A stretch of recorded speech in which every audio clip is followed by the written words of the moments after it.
Okay, I've turned on the recording now. Okay, so I'll be starting with information and communication technology. All right, so I'll have to exit my full screen here, my slide. I'm not going to use any slide. I'll just be doing a live demo of what I'm talking about now. Okay, bring this down. Obstruction.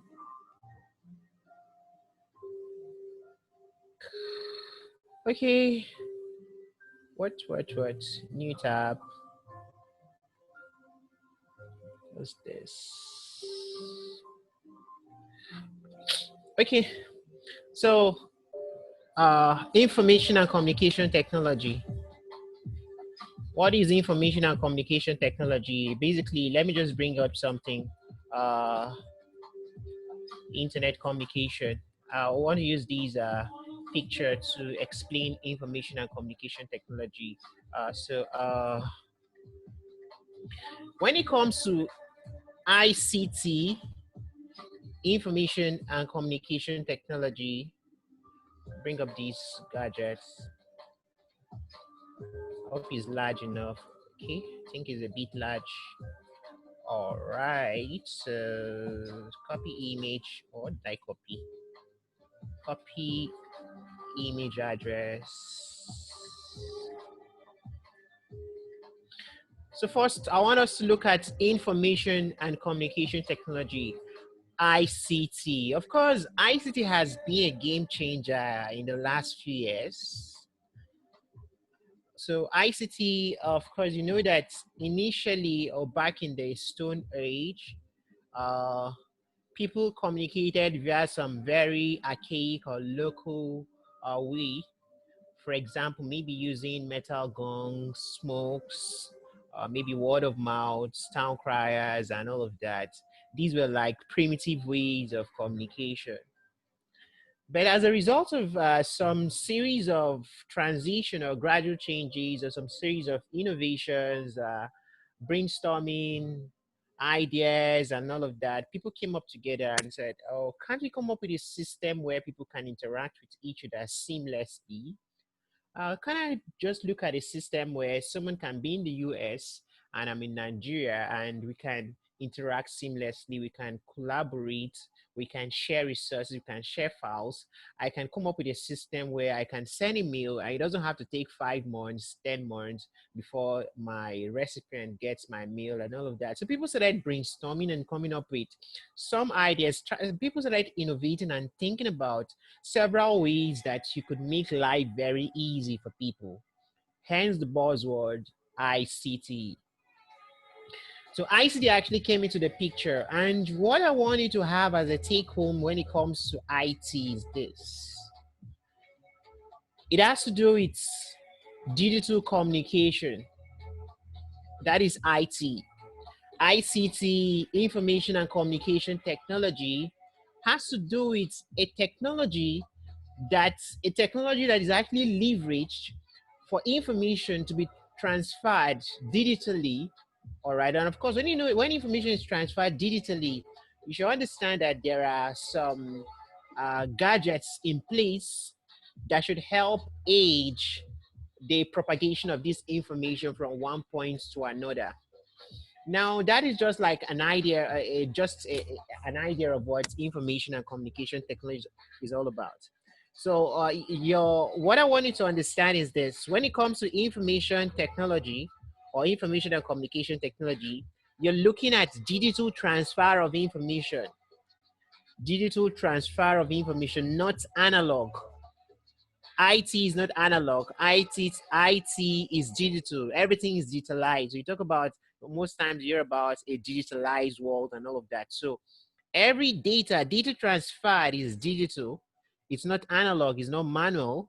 It's not handwritten. Every data or is not in black and white, or it's not the transfer doesn't have to do with should I say word of mouth, or anyway, in analog form. The transfer takes a different form, not analog but digital. Now, digital in the sense that those analog signals or those analog conversation are being transformed. It goes through a sort of transformation layer where that data is being digitalized.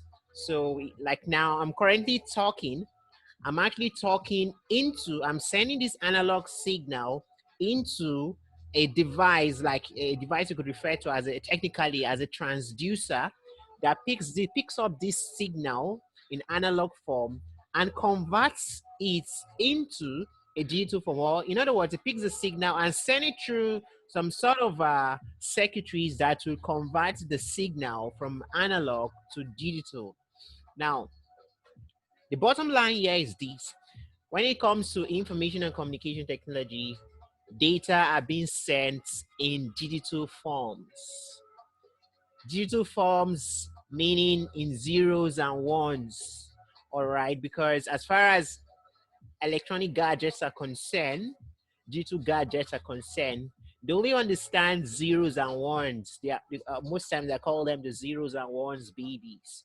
So they only understand zeros and ones. So any data you're sending will go through a conversion process where that data has been transformed into a digital data. And of course, digital data are just nothing other than zeros and ones. All right. So now when you look at this picture here, you find out that two devices are involved. You have a device one and device two. This is just a tablet, and you have these as a smartphone, a mobile phone. Now you can see this mobile phone is able to transfer data, maybe via a technology like Bluetooth, or maybe using Wi-Fi for some apps that uses Wi-Fi to transfer data, like the likes of Zenda and all of that. So or if you're probably using your Bluetooth technology to transfer the data, it's all about, anyways, it's of course, they are all digital technologies. So whether it's Bluetooth, whether it's Wi-Fi, whether it's NFC, which is your near field communication. And let me bring this up. I know most of us may be hearing NFC for the very first time. Please, mind you, like I said, this revision is very, very important. Take it very seriously. Every little thing I say, I'm not going to forget. They are going to be in the exam. So I just talked about NFC. NFC, I knew most of you are just hearing this term for the very first time. It means near field communication. I don't think I mentioned it in your class before. So it's just let me not start boring you with the technology around NFC, but all you just need to understand is actually technology that is being used in data transfer, all right, between two devices or two compatible devices and all of that. Most of your smartphones support NFC. I think if you check your settings, you should see for some smartphones, you should see NFC feature on it. So it's actually an interesting technology. It has been around for a while. So these devices can either transfer data using any technology, whether it's NFC, whether it's Bluetooth, whether it's Wi-Fi, your wireless fidelity, and all of that. So this data transfer, the major thing we're looking at when it comes to this data transfer, it is digital, zeros and one. All right. So the data transfer is not analog, it is digital. So information and communication technology is a system that allows data to be transferred in digital form using some gadgets, all right, or some infrastructures, because some infrastructures has to be in place when it has to do it a large uh, a large form of communication. For example, I need to communicate with a friend in the US via mobile device or via my cellular provider, okay, via my cellular provider or my cellular network, like the likes of MTN, Airtel, and all of that. Of course, I know there. When I talked about via some infrastructure, information technology as a form of data transfer or as a technology that is being used for digital data transfer using some infrastructures. I'm referring to things like these, like your BTS, your base transceiver stations, like these. All right, you call them BTS. Most times people call it mass. It's not mass, please. It's called a cell tour, or you can call it a BTS, a base transceiver station. BTS, base, what's this? BTS in communication. I think I have to be specific. All right, your base transceiver station. All right, so you basically, all right, so your base transceiver station, you can see this base transceiver station. So basically using some infrastructures, some gadgets, and all of that. So that's for information and communication technology. So the idea around, in summary, the idea around information and communication technology, it has to do with a system that allows data to be transferred in digital form. All right. So you're looking at digital data transfer, whether it's via SMS or whether it's via your voice call, your voice service, or whether it's via maybe Bluetooth, whether it's Wi-Fi, NFC, via some email services, some internet protocols. Like let's look at the likes of SMTP, your simple mail transfer protocol that is used for sending mails. SMTP. SMTP. I hope I'm not confusing anybody. SMTP. Let me go to sorry. Okay. SMTP, simple mail transfer protocol. So any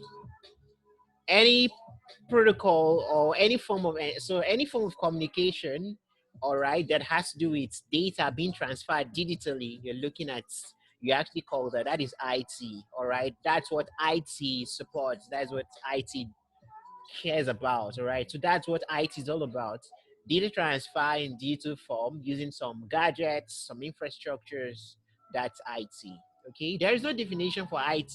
There's no definite definition. ICT has a lot of definitions, so you can't say this is a specific definition of ICT. No, no, no, no, no. ICT is very is a broad concept, so it doesn't have a specific definition. It encompasses a whole lot of things. So you don't have to say, okay, I have a definite definition, but I'm giving you some very key concepts or some very key words when it comes to talking about or defining ICT. All right, you're looking at data transfer, you're looking at infrastructures, you're looking at gadgets. All right, so these are things, concept, or these are stuff that has to be in place for you to talk about what ICT is all about. So those stems are very important. Okay, so that's basically ICT. So please, I hope you've just noted virtually everything I've just said here. Please trust me, what I've just said here is going to be in the exam. Note the acronyms. I'm very particular about the acronyms. I don't necessarily expect you to know what they are. Do you understand? But just note the acronyms. I talked about NFC, your near field communication.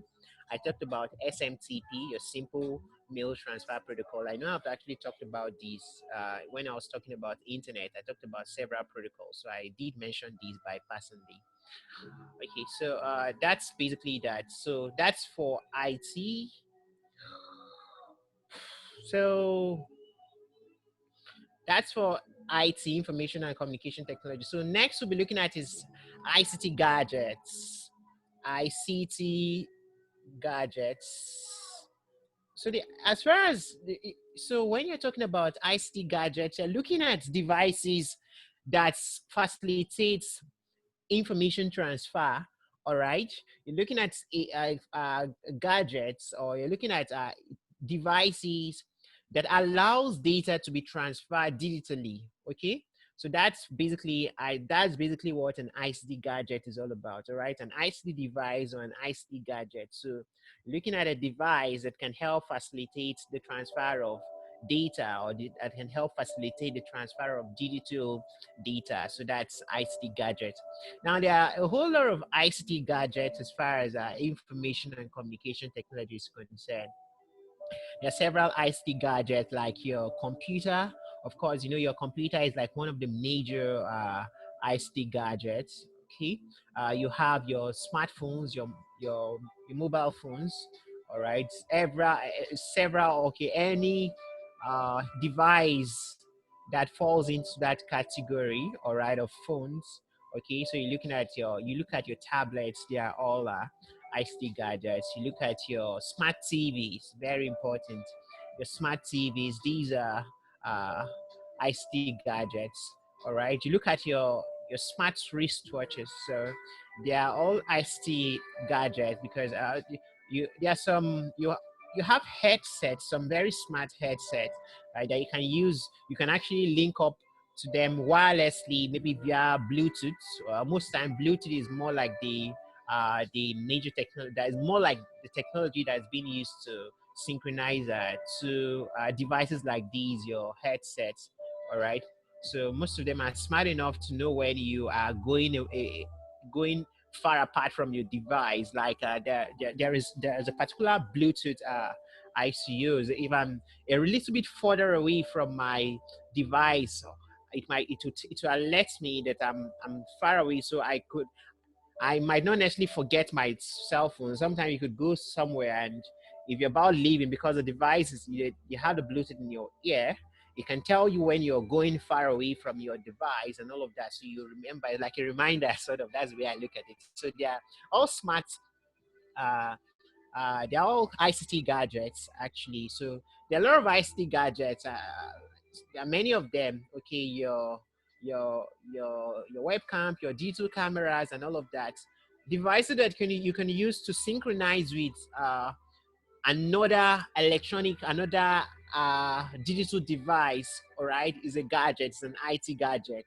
So I can have a camera, and I can synchronize, maybe take some shots of a place, and I can also synchronize that camera with my laptop and extract the pictures that are in that camera and all of that. So these are all ICT gadgets. You have your console, your gaming console, like the likes of PS4, your what's that guy called, your Xbox, and all of that. They are all ICT gadgets.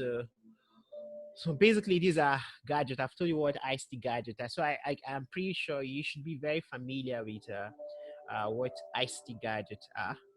Okay, so that's basically that for ICT gadgets. So next we'll be looking at is internet. I'll be ending the meeting shortly so that we can start it up again. Our time is almost running out of time. So basically, okay, cool. I think I have this image.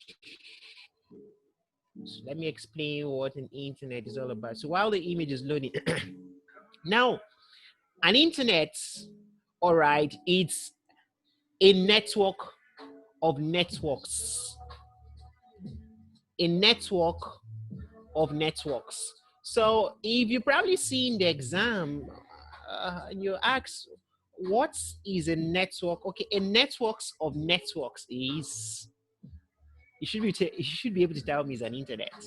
All right. So an internet is a network of networks. In other words, is a network that links up several other networks together.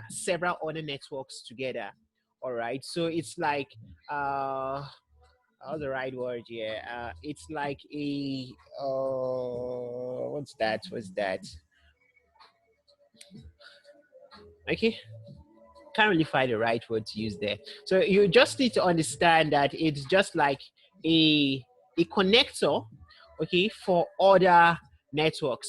So you're looking at a system where you have a central device, or you have a system where every networks are interlinked together, okay, to form what to call the internet. So no one actually owns the internet, okay. So you have several networks, local networks, maybe a network in Nigeria, or networks in Nigeria. You have networks in the United States, networks in China, networks in India, all coming up to link up themselves, have a point where they terminate each other, all right, have a point where they can terminate themselves, okay. So that's an internet. So you've ended up forming what to call an internet, a situation whereby You can interact with anyone globally. You can interact with anyone at any location via this system that has created this system of these interconnected systems.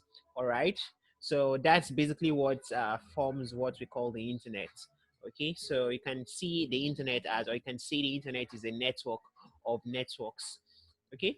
So there are a lot of infrastructures that actually there are a lot of infrastructures that actually uh, allows you to uh, have access to the internet or have access to the public network. You also need to see the internet as a public network. Okay, so it's not it's a public network. Of course, you should know it's different from a a public network. Of course, you should know it's a public versus a private network. So you should know that a public network is quite different from a private network. Okay, so can I find something more interesting here? Let's go with this. So most times, whenever you're hearing about public network, what should always come into people's mind is a VPN. Okay, most often than not, that's what comes into people's mind, a VPN. Now, a VPN means virtual private network. Okay, it's a network that passes through the internet tunnel. Okay, you have, so in order for a VPN to work, you need internet, because the VPN is like a private network, but it is an encrypted kind of network. Do you understand? So it's not that it's in the public network, but in this case, it is private. Do you understand? So a private network means that it's only people within a particular location, a particular region, a particular office can have access to data moving back and forth. But a public network, if your data is on a public network, it means everyone around the world can have access to that data. But when it's on a private network and you're transferring data, it means you're transferring data maybe specifically to some devices in that network. All right. So people on a public network can have access to that data. Do you understand? So the private network is just specific to some group of people, some work group, while public network is meant for everyone. All right. Everyone on the internet can have access. So the internet is a typical example of a public network. So a VPN, most often than not, banks link up. Maybe you have a head office like Zenith Bank here in Lagos. They have their head office there. Then you have like Zenith Bank maybe in Akwa Ibom. So Zenith Bank in Akwa Ibom can link up to Zenith Bank in Lagos via a tunnel, and that tunnel is referred to as a VPN, a virtual private network. The VPN is a tunnel that passes through the internet network. Even though it's passing through the internet network, because it needs the internet network to drive the data, but in this case, data transferred through this tunnel is encrypted. Now, what do I mean by encrypted? I mean that the data transfer are secured. So if a head office in Lagos is sending data to the head office to the small office in Akwa Ibom, the data transfer is protected. So even if someone on the internet, like what people do, like most black hat hacker do, it's called the man in the middle attack. So even the black hat hacker wants to try to compromise the data, uh, man man in the middle man in the middle attack. So even if you have a black hat hacker trying to compromise the data, it's not possible, because that data is not on. It's passing through the internet tunnel. It's actually passing through the internet, but it's actually it's actually passing through a tunnel. Do you understand? The data is passing through a tunnel. So even if this is the people in Akwa Ibom and this is the computer in Lagos, and the people in Akwa Ibom, the bankers are trying to retrieve data from the people in Lagos. Of course, if it's passing through a VPN, a tunnel, and you have a bad guy, a black hat